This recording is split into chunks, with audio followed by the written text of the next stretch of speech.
At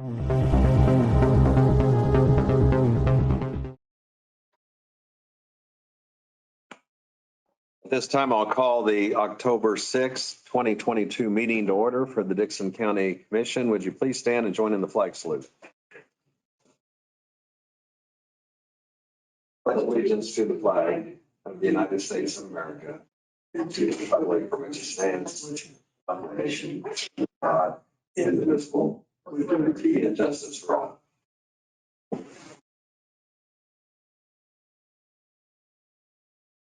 Have under God was added to the Pledge of Allegiance by President Eisenhower, and God bless you is. It's hard to say that and remember where you were at. I understand though. Okay. On the agenda, we do have one item that we will add. It is for an elected, non-elected personnel discussion. So we have an executive session we will add to the agenda. And with that, I would move that we approve the agenda as amended. I'll second it. We have the motion and second. Any discussion? All in favor, say aye. Aye. Opposed, motion carries. The consent agenda includes the minutes of the September 29th meeting, also expenditures of $352.79, the security wire of $4,050, a hand check of $615.98. I move to approve the consent agenda. Second. We have the motion and second for approval of the consent agenda. Any discussion? All in favor, say aye. Aye. Opposed? Motion carries. Commission comments, Ron. No comment today. Craig. Yeah, last Thursday after the meeting, Janelle and I zoomed into the North Central Regional Planning Commission meeting. Nothing exceptional happening. We'll be having our banquet November 10th. At Beloit, it's the 50th year for the North Central Regional Planning Commission. I don't know if we all get invitations. I gave it to you last Yeah, week. we gave it to you last week stuff. So I had a Kilmer in there due. Also, then on the 3rd and 4th of the month, I went to Manhattan to a renewable energy conference, which was very enlightening. That's all I have, Lynn. Okay. Those reservations are due by the 25th, so. And I'll plan on attending that banquet also up there at Beloit. Okay. If you want to take care of my reservation. About the only thing I had is I did receive word that Senator Jerry Moran is going to be visiting Abilene tomorrow on Friday. And so we've been wanting to kind of show him what we have going on here at the county, and we'll provide him a tour and answer any questions or such that he would have. And probably will involve taking a look at the jail facility and so on. So we're pleased to have him work us into his schedule. And that's all I have. You do have a proclamation for Domestic Violence Awareness Month. Is there someone online for that, or is that? No, it's not, so I don't know. I didn't hear from anybody, so. You want me to read it, Lynn? Yes. Yes. A proclamation declaring October as Domestic Violence Awareness Month. Whereas domestic violence is widespread, preventable, a public health problem impacting all demographics of Kansas, including Dixon County. Whereas relationships are often counted as life's greatest treasures and tragedies, many are tarnished by one's feelings of entitlement to power and control over the other, resulting in violence and fear. And whereas domestic violence abusers violate individuals' privacy, dignity, security, humanity with their intentional, systematic use of financial, psychological, sexual, and physical coercion, control, and abuse. And whereas the Department of U.S. Justice reports domestic violence homicides comprise 14% of all homicides in the United States, and that women are more than twice as likely as men to be killed by an intimate partner. Kansas Bureau of Investigation reported 36 domestic violence homicides, or 17% of all homicides in Kansas in 2020. And whereas in Kansas, 2020 A domestic violence abuser murdered another person every 10 days.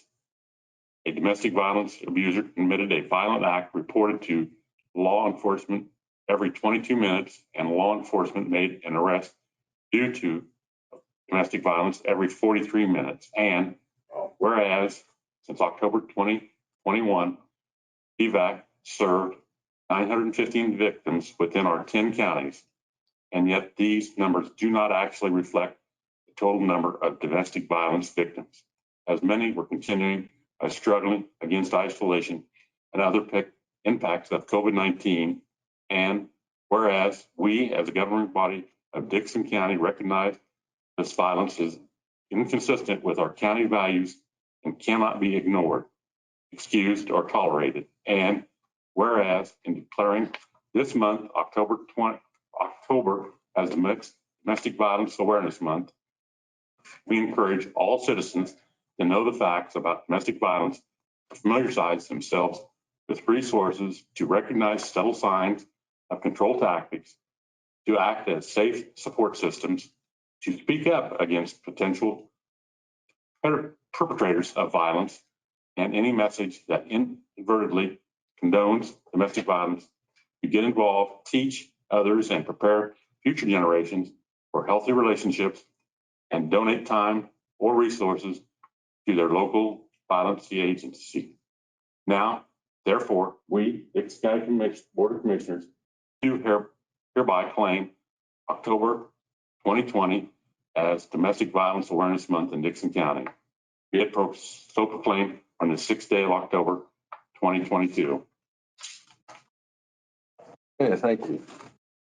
And I'll go ahead and make the motion that we adopt that proclamation. I'll second it. We have the motion and second. Any other discussion? All in favor, say aye. Aye. Opposed, motion carries.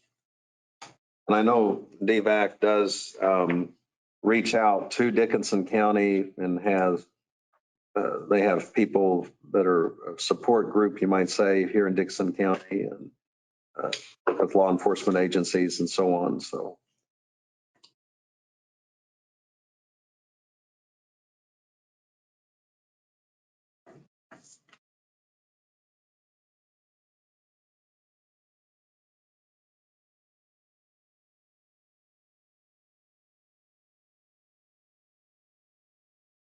this would be opportunity if there is anyone that has a question or a public comment. We would hear any public comments at this time. We do not have any public comments on items, so we'll go ahead and move on with the agenda. And first thing we have, or the next thing we have here is a report from County Administrator Brad Holman. Okay, after last week's meeting, I went ahead and scheduled a regional commission meeting for Monday, November 7th. We'll have it in the basement here. I hope that the elevator's done by then, but we'll have that concluded and be able to show off the building a little bit as well. So we've already started getting the RSVPs from other counties, so we'll move forward with that. Monday is our in-service day at Starrell Hall. As you know, we forego the holiday, but we have our employees gather out there for training for the day and get everybody together. And I think in your package, you've got an agenda for the day or a schedule, and we've got some good stuff lined up for everybody. So we'll start out with introductions and recognition of our years of service first thing off at 8 o'clock, and we'll have maybe you guys there to provide those if you plan on being there. So also in your package, your year-to-date staffing reports, and you'll notice that we've had some new hires. So we've got a new dispatcher, like Emily said. We've got a new corrections officer, and Martin was able to hire what appears to be a really good candidate for his crew as well. He's still got a couple openings, but everyone helps. So, and this particular individual already had his CDL and everything, so it worked out really well.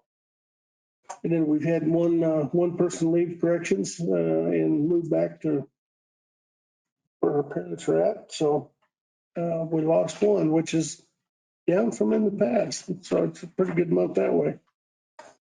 Over on the year-to-date budget reports from Janelle. We're winding down in the year here, so we've got a couple accounts there that if you look at the 2022 month in balance, are in the red, and one of them is the courthouse renovation, not surprising, we've all known that. And then we've got the sewer district, which is always that way because we've got to juggle some money around and have payments coming in, but they pay for their own. And then, of course, we got motor vehicle, which that's a moving target as well. So, but all in all, everybody else is doing a good job of managing their budgets.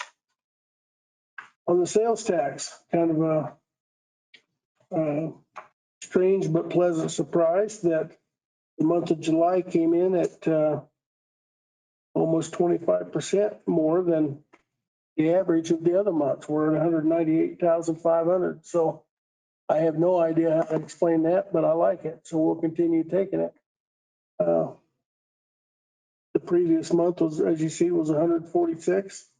In May was 128, but all of a sudden we jumped up to 198. So we're already at 1.334 million, and Janelle had budgeted 1.3 even. So we've already met and overcome our projected total for the year, and we've still got 3 more months to come in. So good news, good news. I like that kind of news. So.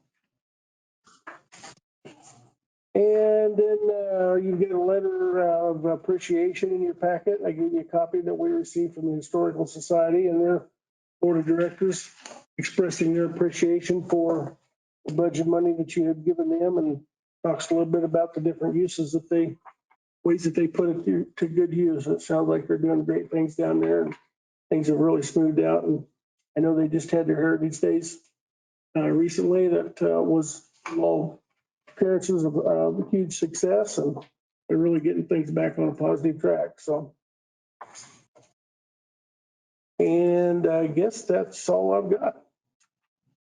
I'm at the in-service twice. I don't know why, but yeah, we're only having it once. Doug? Thank you.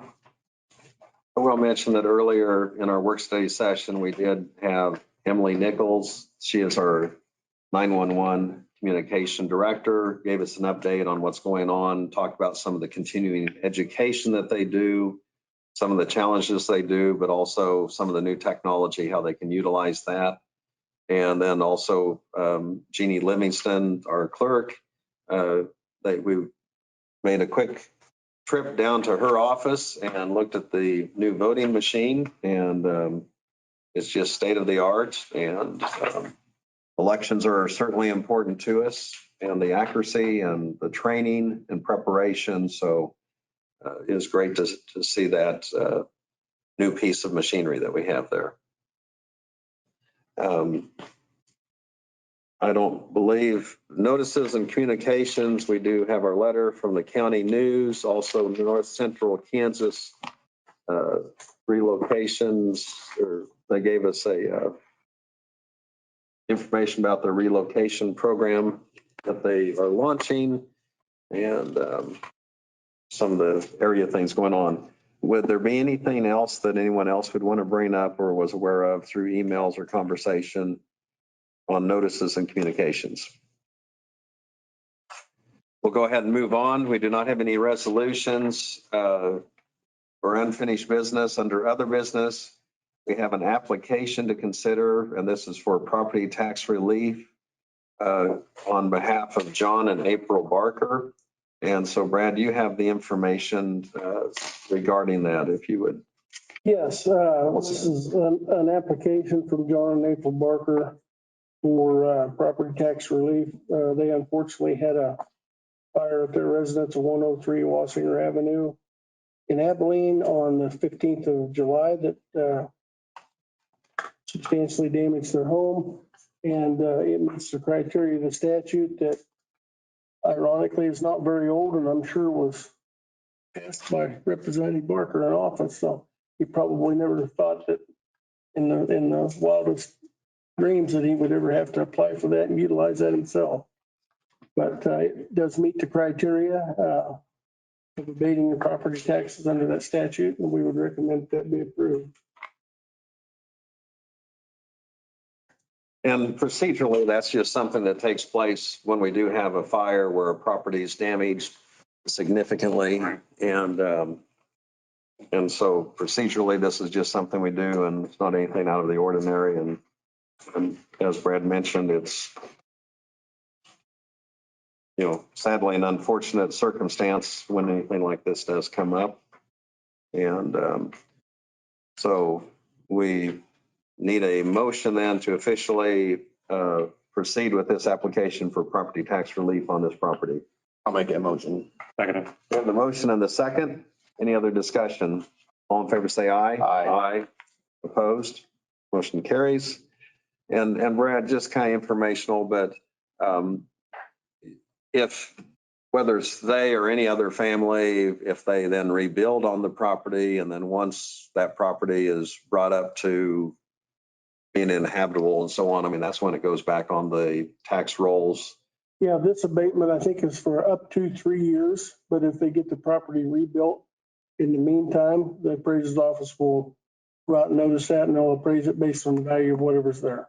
Okay. But it will abate the taxes that are due next year for this year because it happened before the 1st of August, I think it is.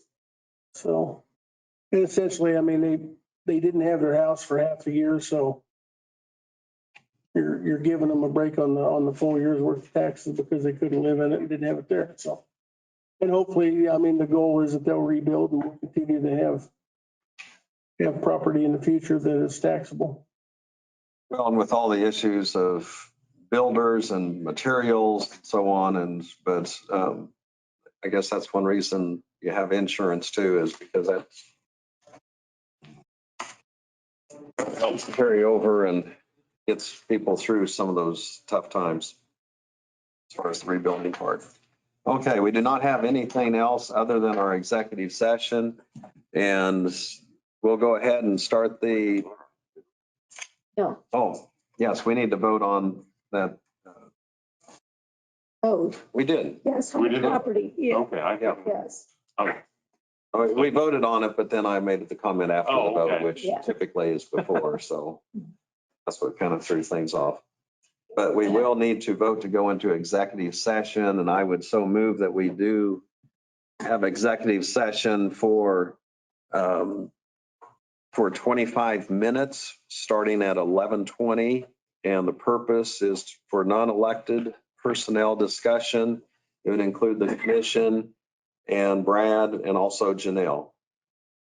You made the motion? Yes, I'll second it. we have the motion and the second. Any other discussion? All in favor, say aye. Aye. Aye. Opposed, motion carries. We're going to leave regular session. And here in a couple of minutes, we'll go ahead and start our executive session. So it gives everybody time to clear the room. And Jeannie, if you'd knock on the door at a minute before we're up, that gives us time to wrap it up if we haven't already. So we should be finished at 11:45. Stay. Need to be signed.